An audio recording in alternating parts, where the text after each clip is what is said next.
Hello friends, exam standard में आपका स्वागत है। इस वीडियो में हम बीटा जनरेशन के बारे में बात करेंगे।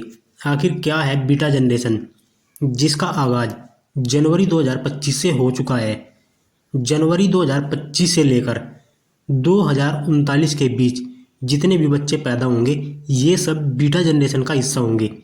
फ्रेंड्स, इस वीडियो में हम आपको बताएंगे आप किस जनरेशन का हिस्सा है। आइए फ्रेंड्स, इस वीडियो में बीटा जनरेशन के बारे में डिटेल से जानते हैं।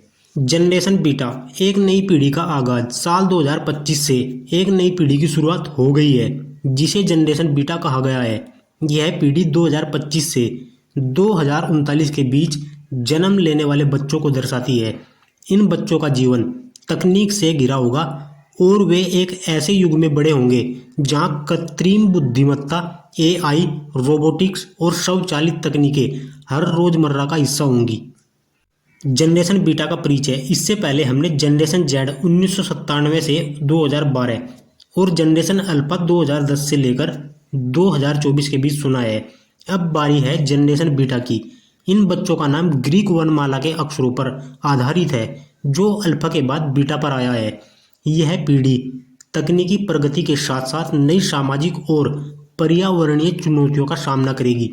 अनुमान है कि 2035 तक दुनिया की कुल आबादी का लगभग 16% हिस्सा जनरेशन बीटा का होगा। तकनीक की नई दुनिया में नई पीढ़ी। जनरेशन बीटा के बच्चे एक ऐसी दुनिया में बड़े होंगे जहां तकनीक उनके जीवन का हर पहलू तय करेगी। एआई और रोबोटिक्स, ये बच्चे ऐसे समय में बड़े होंगे जहां स्मार्ट डिवाइस, स्वचालित वाहन और एआई आधारित सेवाएं सामान्य होंगी। शिक्षा और खेल, पढ़ाई, खेल और मनोरंजन के लिए नई डिजिटल माध्यम होंगे। बच्चे एआई के जरिए व्यक्तिगत शिक्षा और वर्चुअल रियलिटी में खेल का अनुभव करेंगे। स्वास्थ्य और जीवन शैली, स्मार्ट कपड़े, स्वास्थ्य निगरानी उपकरण और रोबोटिक्स हेल्थ केयर उनके जीवन का हिस्सा बनेंगे। इस चार्ट के माध्यम से आप जान सकते हैं आप किस जनरेशन का हिस्सा हैं। यदि आप साल 1946 से लेकर 1964 के बीच जन्मे हैं तो आप बेबी बूमर्स जनरेशन का हिस्सा हैं। यदि आप साल 1965 से लेकर 1980 के बीच जन्मे हैं तो आप जनरेशन एक्स का हिस्सा हैं। यदि आप साल 1981 से लेकर 1996 के बीच जन्मे हैं तो आप मिलेनियल जनरेशन का हिस्सा हैं। यदि आप साल 1997 से लेकर वर्ष 2012 के बीच जन्मे हैं तो आप जनरेशन जेड का हिस्सा हैं। यदि आप साल 2013 से लेकर 2025 के बीच जन्मे हैं तो आप जनरेशन अल्फा का हिस्सा हैं। और आने वाली जनरेशन साल 2025 से लेकर 2039 के बीच जितने भी बच्चे जन्मेंगे ये जनरेशन बीटा का हिस्सा होंगे, जिसके बारे में हम इस वीडियो में बात कर रहे हैं। जनरेशन बीटा के लिए चुनौतियां और अवसर। तकनीक के फायदे के साथ साथ जनरेशन बीटा को कई बड़ी समस्याओं का सामना भी करना पड़ेगा। पर्यावरणीय चुनौतियां, जलवायु परिवर्तन और संसाधनों की कमी जैसे समस्याएं इन बच्चों के लिए बड़ी चुनौतियां होंगी। सामाजिक बदलाव, शहरीकरण, बढ़ती जनसंख्या और मानसिक स्वास्थ्य जैसे मुद्दों पर उन्हें काम करना होगा।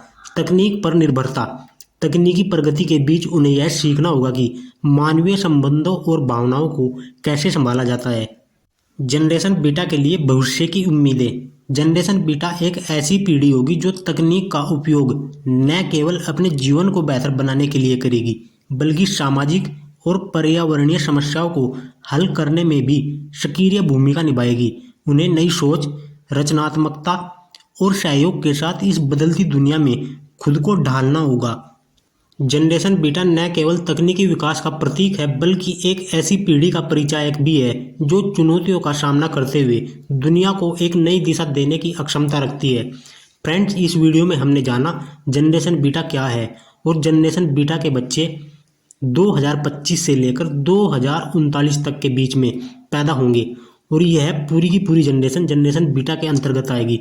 फ्रेंड्स, यदि आपको यह वीडियो अच्छी लगी है तो वीडियो को लाइक करें, चैनल को सब्सक्राइब करें। Thank you.